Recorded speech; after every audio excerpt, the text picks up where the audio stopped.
नमस्कार। आप सभी का आपके अपने YouTube चैनल एवेंटी ग्रुप में स्वागत है। आज हम पढ़ने जा रहे हैं 10वीं की गणित का पहला अध्याय, जिसमें प्रश्नावली 1.1 पढ़ने जा रहे हैं, जिसमें 1, 2, 3 क्वेश्चन हम पिछले वीडियो में पढ़ चुके थे। अब आगे के बचे हुए सवालों को हम यहाँ पर हल करेंगे। तो सबसे पहले हम चलते हैं चौथे क्वेश्चन की ओर, जिसमें दिया गया है हमें एचसीएफ दिया हुआ है और एलसीएम पूछ रहा है। तो इसे हम जो दूसरा क्वेश्चन पिछले वीडियो में हमने हल किया था, दूसरा सवाल, उसी के जैसे करेंगे। तो हमें दिया क्या गया है, HCF लिखा हुआ है 306 और किसका है 657 = 9। ये हमें दिया है। अब यहाँ पर ये दो संख्याएं हैं, यानी ये एचसीएफ जो भी ये है 9 है, वो इन्हीं दो संख्याओं का है। ठीक है, तो अब हमें पिछले सवाल के फार्मूले का यूज करना है। वहां पर क्या था फार्मूला, HCF गुणे LCM बराबर क्या होगा, संख्या 1 गुणे संख्या 2। भाई एचसीएफ दिया है, लिख लेते हैं। एलसीएम हमें निकालना ही है, तो जो चीज ज्ञात करनी है उसे हूबहू ऐसे ही लिख देना है। तो एलसीएम अब बराबर संख्या 1, तो 1 यानी पहली संख्या, तो हम इसमें से किसी को भी पहले लिख सकते हैं, इससे कोई फर्क नहीं पड़ने वाला कि 6 गुणे 657, इसकी जगह उसको कर दे, उसकी जगह इसको कर दे। क्यों? क्योंकि गुणा करने पर परिणाम वही आएगा। अब हम क्या करेंगे, यहाँ पर हमें विशेष ध्यान रखना है। किस बात का विशेष ध्यान रखना है कि हम कई बार इसको क्या कर देते हैं, गुणा कर देते हैं और फिर गुणनफल से इसको आगे हल करते हैं। तो हमें ऐसा नहीं करना है। ये पहले से लिखा हुआ है, तो इसे पहले से वो लिख देंगे। पक्षांतर होगा, जब पक्षांतर होगा तो ये यहां से उधर जाएगा, तो क्या होगा, यहां पर ये गुणा हो रहा है तो दूसरी ओर जाके भाग हो जाएगा, इसलिए यहां पर भाग हो गया 9। अब हम सब पढ़े हैं कि पहले भाग देना चाहिए फिर गुणा करना चाहिए। दूसरी चीज ये ध्यान रखना है कि अगर हम पहले भाग देंगे तो जो भी संख्या है वो छोटी हो जाएगी, कम हो जाएगी, और फिर कम का गुणा करना हमारे लिए आसान होगा। इसलिए हम कभी अगर गुणा और भाग दोनों रहे तो भाग ही दें हमेशा। तो ये 9 से कट गया एक बार में, और यहाँ पर क्या आएगा, 9 × 27, 3 बच गया 36, 9 × 4 = 36। अब इसको हमें क्या कर देना है, गुणा कर देना है। तो जब इसको गुणा करेंगे तो आएगा, ठीक है, एक बार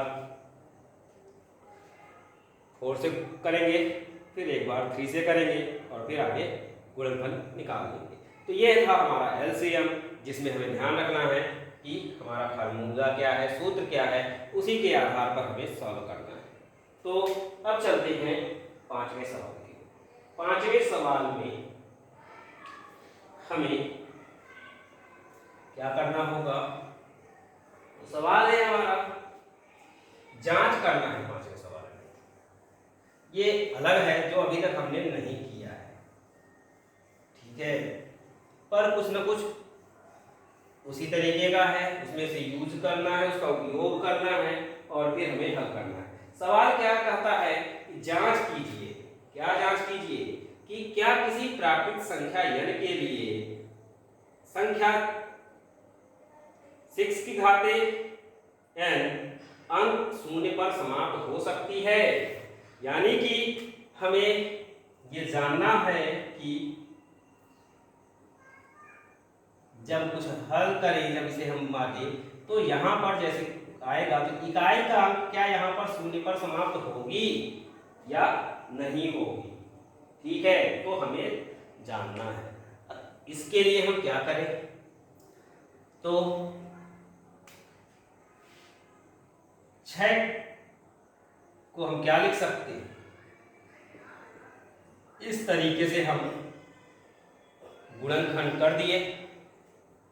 ठीक है, या इसे और आगे कर दिए तो घात में क्या होता है, जब a गुणे b की घात n होता है तो a की भी घात हो जाती है और b की भी घात। तो इस तरीके से यहां से हमें क्या दिख रहा है, या यह हमने ऐसा क्यों किया है कि जब भाई कोई चीज इकाई पर शून्य होना चाहिए था, तो अब इकाई पर शून्य होगा तो या तो वो संख्या 2 से विभाजित होगी, 5 से होगी और 10 से होगी। इन संख्याओं से विभाजित होनी चाहिए। अब जब यह सब विभाजित होगी और जब हम इसके गुणनखंड करते हैं तो गुणनखंड से क्या होती है, वो चीजें विभाजित होती हैं। पर हमने यहाँ पर जब गुणनखंड किया तो क्या पाया कि यहाँ पर क्या है, 2 है और यहाँ पर 3 ही है। यहाँ पर तो ये केवल 2 से ही विभाजित होती है, पर शून्य के लिए ये भी चाहिए थे, तो इन सब में से नहीं आ रहे हैं यहाँ पर। तो ये स्पष्ट है कि क्या होना चाहिए, यह विभाजित नहीं होगी। तो यही सब हमने जो बोला है, अब वही सब हम लिखेंगे भी, क्योंकि सिर्फ इतना करने से तो समझ में नहीं आएगा, तो हमें ये बताना भी होगा, समझाना भी होगा कि यह क्यों नहीं है।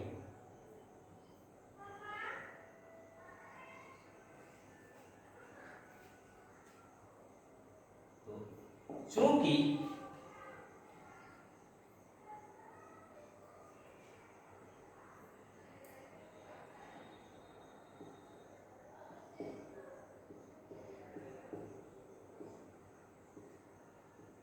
गुणनखंड में 5 नहीं है, ठीक है, और हम यह जानते हैं कि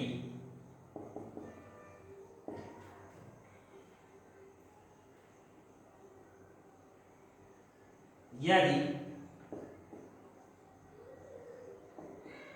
इकाई का अंक शून्य है तो वह संख्या 5 से अवश्य विभाजित होगी, यानी उसका गुणनखंड विभाजित होना चाहिए था।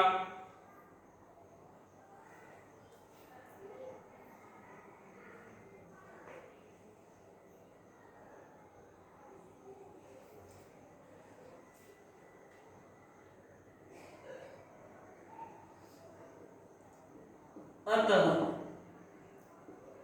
हम कह सकते हैं कि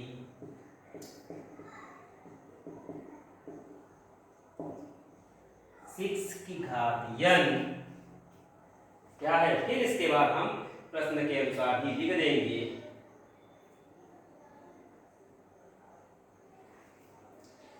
किसी भी प्राकृतिक संख्या n के लिए शून्य पर समाप्त नहीं होगी। तो वही बात जो हमने समझाई थी वही सब हमने अपने शब्दों में लिख दिया है। शब्दों का हेर फेर हो सकता है पर अर्थ और बातें पूर्ण होनी चाहिए। तो यहाँ पर पूर्ण होनी चाहिए, स्पष्ट होनी चाहिए और क्या होना चाहिए, पूरी बातों को वो समझा सके। तो यहाँ पर मैंने लिखा कि इसके गुणनखंड में 5 नहीं आ रहा है। अब इससे हम क्या निकालें, हम जानते हैं कि इकाई का अंक 0 है तो वह 5 से विभाजित होगी। इस बात से क्या होता है कि इसलिए जब यहाँ पर 5 ही नहीं है तो वो इकाई के अंक में 0 नहीं आ सकता, विभाजित नहीं करेगा, इसलिए यह समाप्त नहीं हो। अब हम चलते हैं छठवें सवाल की ओर। छठवें सवाल में हमें संख्याएं दी गई हैं और बताना है कि यह भाज्य संख्याएं हैं तो क्यों है। अब यहां पर आता है भाज्य संख्या।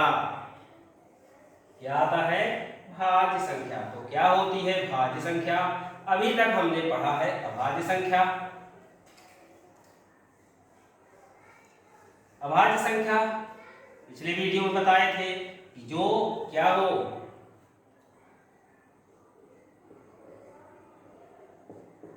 खुद से ही विभाजित हो, एक से हो। अब यहां पर आ जाता है दूसरे से ना हो कहा था, तो अब दूसरे से भी हो। तो ये दो बातें के लिए तो सभी होंगे संख्याएं।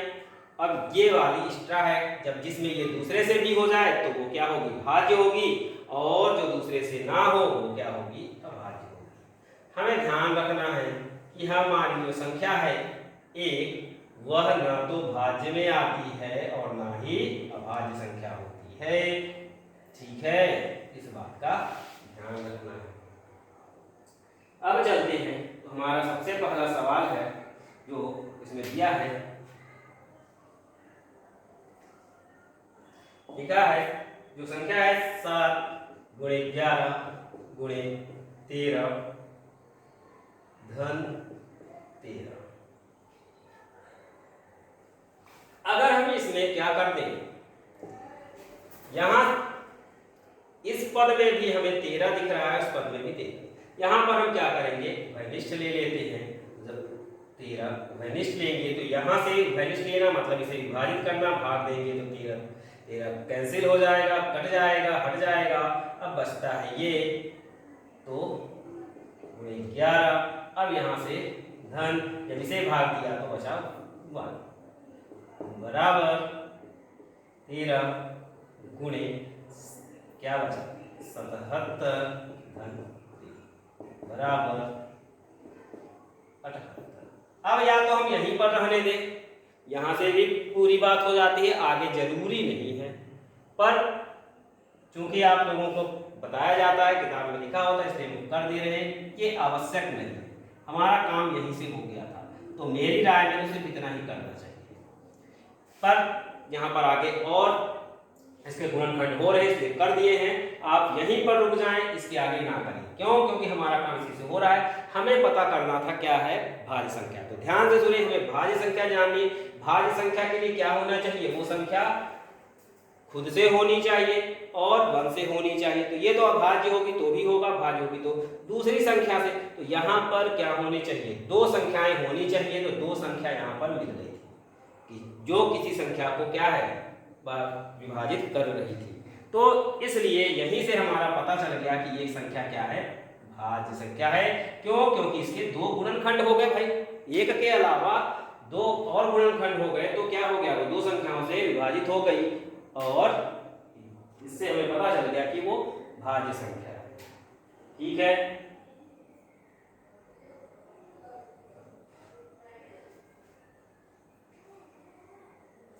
तो चूंकि दी गई संख्या के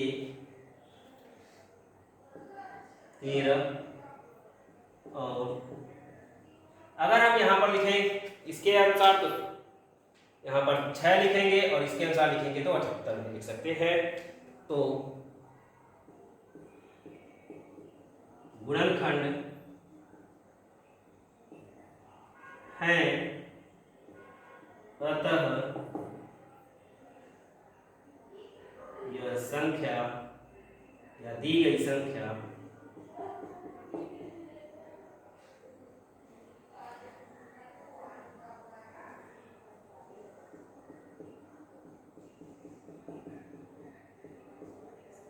भाज्य संख्या होगी, भाज्य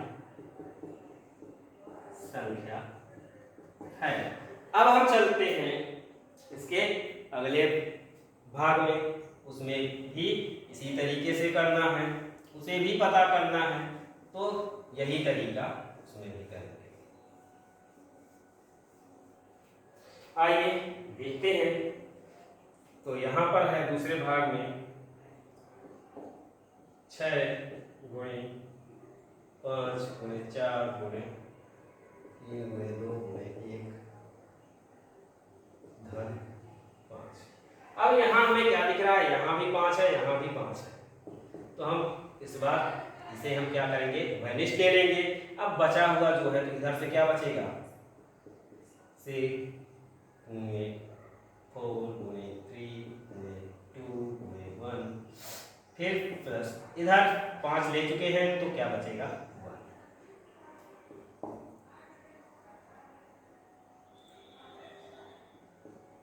अब इन सबको जब हम गुणा करेंगे तो क्या आएगा,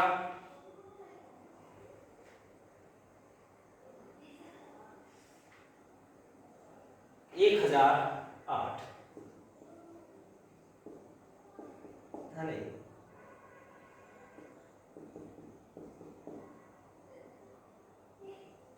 अब इसे हम जोड़ देंगे, ये आ गया। जैसे ही वो एक पद में हो गया तो उसे हम क्या करेंगे, वहां से ब्रैकेट को हटा देंगे, कोष्टक को हटा देंगे। अब जो पिछले सवाल में था 78 आया था, वहां से ये देखेंगे तो ये क्या है, वहीं पर है। अब दूसरी बात है क्या, वहीं छोड़ दे, आगे हम इसको करेंगे तो भी आगे नहीं होगा, ये अब आगे इसका गुणनखंड नहीं हो सकता, तो नहीं हो सकता है। बड़ी संख्या मिल गई तो आप वहीं पर छोड़ दें, जिसको आसानी से कर सकते हैं तो कर लें, नहीं कर सकते हैं तो नहीं करें, क्योंकि हमें दो तो मिल गए, दो संख्या मिल गई तो वहीं से खत्म हो गया। ठीक है, क्योंकि हमें सिर्फ भाज्य जाननी थी कि ये भाज्य होनी चाहिए, जरूरी नहीं था कि इसके अभाज्य गुणनखंड ही हो। ठीक है, क्योंकि हमें सिर्फ भाज्य पता करना है, तो दो संख्याएं किसी से भी कटें, चाहे वो भाज्य हो या अभाज्य संख्याओं से हो। चूंकि दी गई संख्या के दो गुणनखंड 5 और 1009 हैं, इसलिए दी गई संख्या भाज्य संख्या है। भाई हमें ये पता करना था कि क्या वो दो संख्याओं से विभाजित हो रही है, तो जी हाँ बिल्कुल हो रही है, इसलिए वो भाज्य होगी। अब हम चलेंगे 7 नंबर क्वेश्चन की ओर। 7वें सवाल में दिया गया है कि एक वृत्ताकार पथ है, रास्ता है, पार्क है, गार्डन है, तो एक वृत्ताकार मैदान है कुछ इस तरीके से, जिसमें दो लोग हैं। कौन कौन है भाई, तो एक है सोनिया जी, तो हम उनका नाम यस से मान लेते हैं कि यस से सोनिया है, और दूसरा है आर से रवि। ये दो लोग हैं, दोनों लोग क्या करते हैं, इसका राउंड लगाते हैं, इसमें चक्कर लगाते हैं। एक को लगता है 18 मिनट और एक को लगता है 12 मिनट। ये दोनों एक ही स्थान से एक ही समय पर एक ही दिशा में चलते हैं, दोनों लोग यहीं से चल रहे हैं। अब कुछ देर बाद जब चलेंगे तो क्या होगा भाई, जब इस तरीके से आप लोग चलते होंगे, कभी न कहीं चले ही होंगे, तो देखे होंगे कि एक आदमी चलता रहता है, बार बार हम जाते आते हैं और उससे फिर वापस मिलते हैं, हम बोलते हैं यार अपनी अपनी स्पीड कुछ बढ़ाओ। मैंने 2 राउंड लगा लिया, तुम अभी तक में 3 राउंड लगा लिया, तुम 1 ही राउंड लगाए। तो इस तरीके से क्या होता है, जब ये चलने लगेंगे तो धीरे धीरे आएगा और ये आगे चल करके क्या आएगा, इस तरीके से आते आते कहीं ना कहीं पर वापस मिलेंगे। तो वही स्थिति यहाँ पर भी है, हमें पता लगाना है कि ये दोबारा किस समय पर वो दोनों फिर से मिलेंगे। जैसे यहाँ पर शुरू किए तो किस जगह पर, तो जगह नहीं पता करना है, कितने देर बाद करें। तो ऐसी स्थिति के लिए हमें क्या करना होता है, कम से कम किस समय पर मिलेंगे वो जानना है। तो कम से कम में जब आता है तो लघुत्तम समावर्त जानना होता है, इसे हम क्या बोल रहे हैं, एलसीएम। ठीक है, इसलिए हमें इसमें क्या जानना होगा, एलसीएम।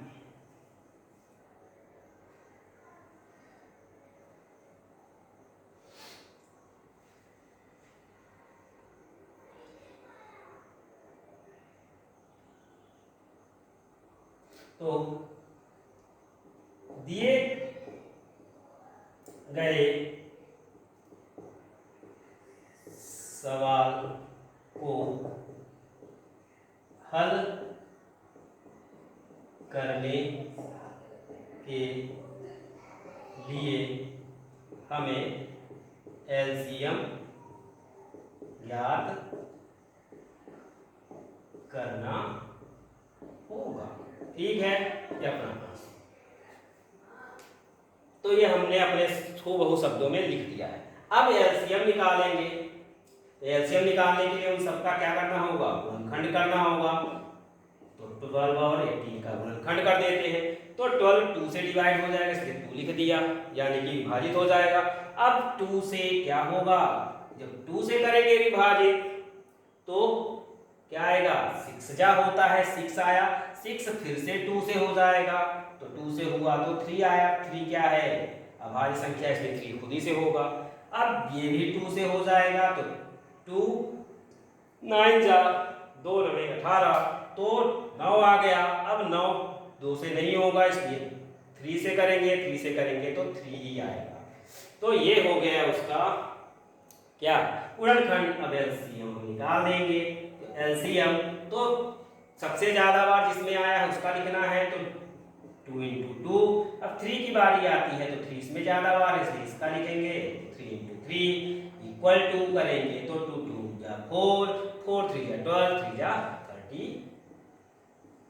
36, तो वो 36 आ गया एलसीएम। अब क्या बस इतने पे छोड़ दें, तो नहीं, हमें इसे शब्दों में लिखना होगा। तो अतः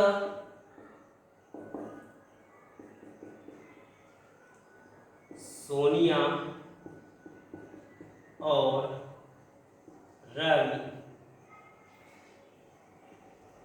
36 मिनट बाद पुनः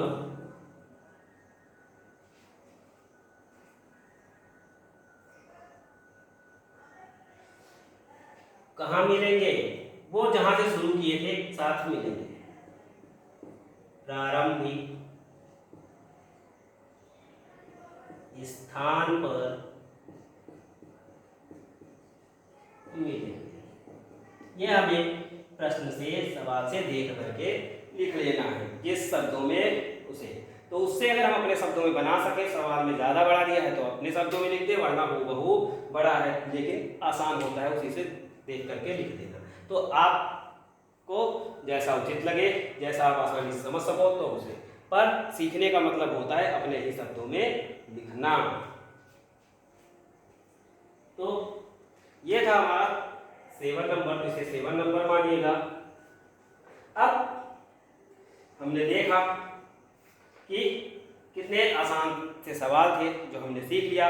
यह प्रश्नावली पूर्ण होती है, इसलिए अब हम आपसे मिलेंगे अगले प्रश्नावली के साथ अगले वीडियो में।